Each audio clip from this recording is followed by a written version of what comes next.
This podcast is sponsored by Capital Blue Cross. For more than 80 years, Capital Blue Cross has offered products and services that provide peace of mind and promote good health. And for every age and stage of life, Capital Blue Cross is here for you. For more information, go to capitalbluecross.com.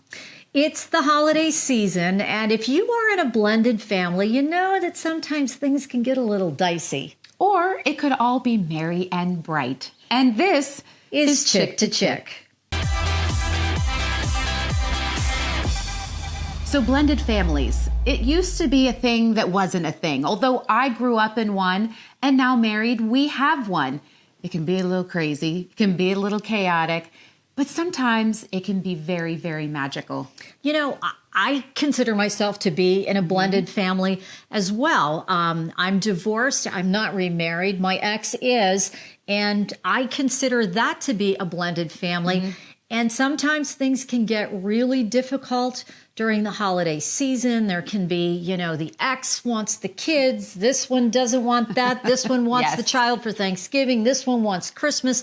The mother-in-law, it can get absolutely insane. So how do you find peace during the holiday season? What a question. Can you find peace? Of course, I think you can always find peace. And I think we have found someone who can shed a little light on how you can have peace on earth within your blended family, right? Absolutely. Joining us today is Sherry Chippo. Hi, Sherry. Hey, Sherry. Hi. Thank you so much. How are you? Good. Great. Thank you for being here today. You are part of a blended family. You had 2 kids and you married a guy who had 2 kids. And so you have this blended family now. How does all of that work and how do you make it work?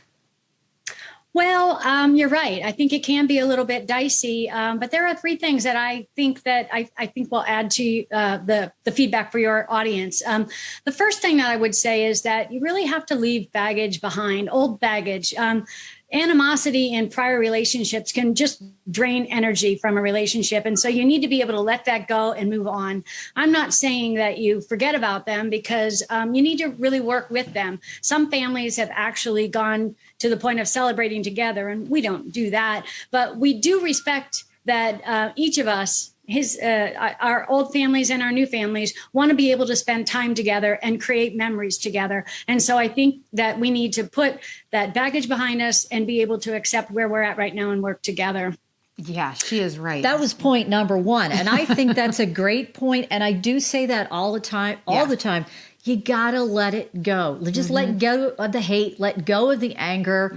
Just, be Elsa in Frozen. Let it go. Let it go. That was perfect. I love that. So what's your second point?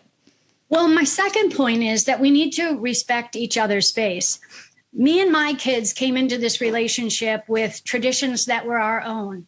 And we want to be able to keep those traditions and be able to do things together that can build on those memories. And I know that John has the same thing with his boys. So we need to be able to respect space and be able to allow us to be parents with our own children, and to be able to continue those relationships because that's what they understand and that's what we need.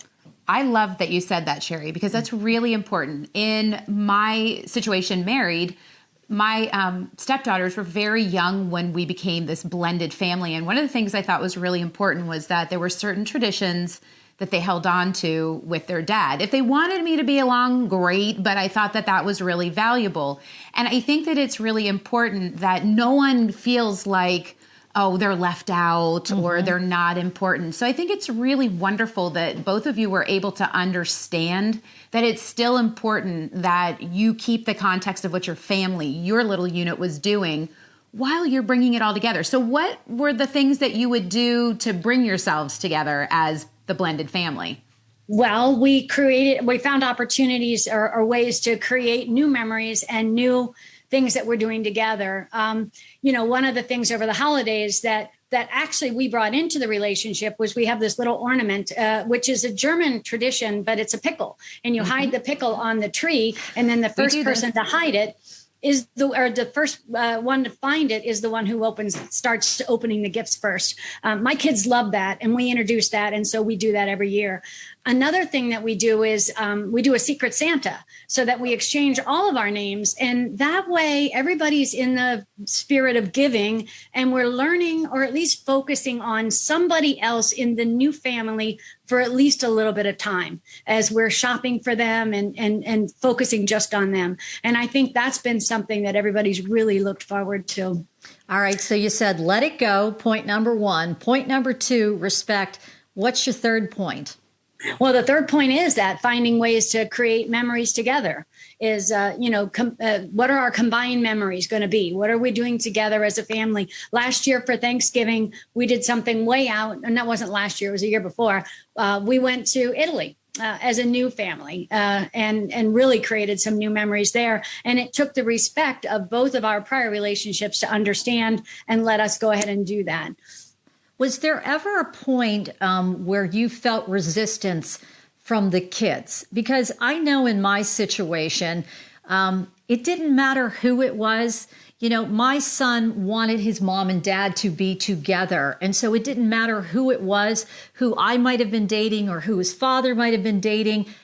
There's always this, like, you know, they're butting heads, and there's a little bit of resentment. Did you get that resentment from your kids or from his kids, and how did you deal with it if you did experience that? Well, I think our situation was unique in that there was enough time between the divorce and the new relationship that the kids had pretty much accepted that we weren't going back, that there was a new relationship and it was going to be okay.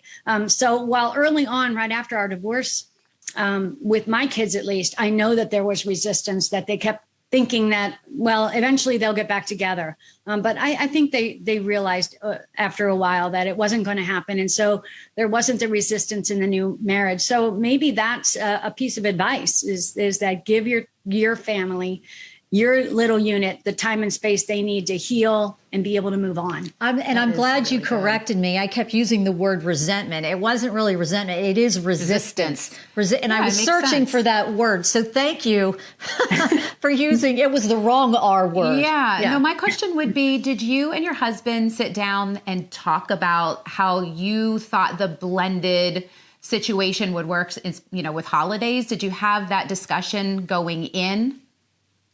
Actually, I don't think we were. I don't think we really focused much on that. We kind of at a high level talked about what our values and goals were. So we had sort of an understanding or a foundation, and then we just worked with it. And I saw the way he treated his ex, and he saw the way I treated my ex, and so therefore we understood that we weren't going to be bringing any additional baggage into the situation. We wanted to work with them and jockey around the holidays to give everybody time to spend the way they wanted to with their extended families as well. Mm-hmm. And I think that's huge what you just brought up, because it's the way you treat your ex and the way he treated his ex. You're sending a message that you want the respect. You want respect. You're treating your ex with respect. And if somebody else doesn't understand that, I think that's huge. That's absolutely wonderful that you're pointing that out, that we all have to treat each other well for this to work out. And were the kids, at an age where you could also talk with them collectively about expectations? Because the holidays are the biggest deal. They really are. Like Flora said, it's tough. It is tough. And the kids get thrown off of a routine that they might have always had, and they're mourning certain things that used to be. So did you talk with the kids about that so they felt included in a game plan? Absolutely. We asked them, how here's what we'd like to do. Do you want to, like, for Christmas, for example, do you want to spend Christmas Eve here or there and then come over in the morning? So we let them have ownership on those decisions so that they could not feel like they were being pushed around.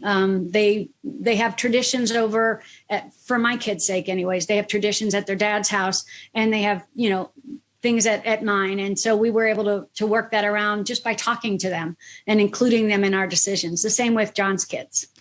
And that's another big point. As difficult as it is for mom and dad to share the child. The kids are struggling as well. Absolutely. This is not easy for them. No. And they don't always get a say. And I No. think what's beautiful is that you included them in the conversation. I think oftentimes parents just decide, well, this is what we're going to do because this is what makes sense. That doesn't seem very fair. It sounds like you guys really were very thoughtful and considerate, because not only did you want the family unit to work well, but you wanted everybody to feel respected and to respect this new blended family.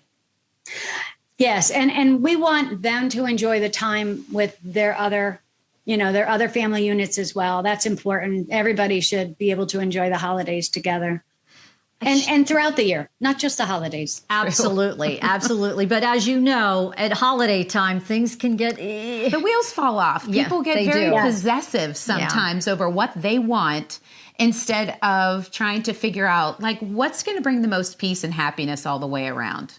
You know? Exactly. Yeah. Well, I think you have found a way to make it work, and you offered some wonderful advice, some great insight, and we just thank you so much for being a part of this today, Sherry. Yeah.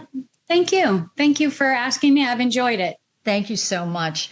It is tough for the kids. Let's not lose sight of the kids. I think it's the most difficult for the children. It is. Because if you're the grown-up, you've already had a holiday experience when you were a kid. Yep. You cannot get those childhood memories back, and they just stick with you forever. And so I love that the inclusion with the children is the most important thing in the middle of it all. Well, you know, the kids are there on Christmas morning, and they're opening their gifts, and they're having a great time, and then all of a sudden, boom, they're gone. You got to go. You got to go. And it's hard. tough for them. Yeah. So we have to think about them. I know it hurts our hearts because it hurt my heart. Yeah. I'm going to be honest with you. It was very, very difficult, but you got to put the kids first. We all have to respect each other.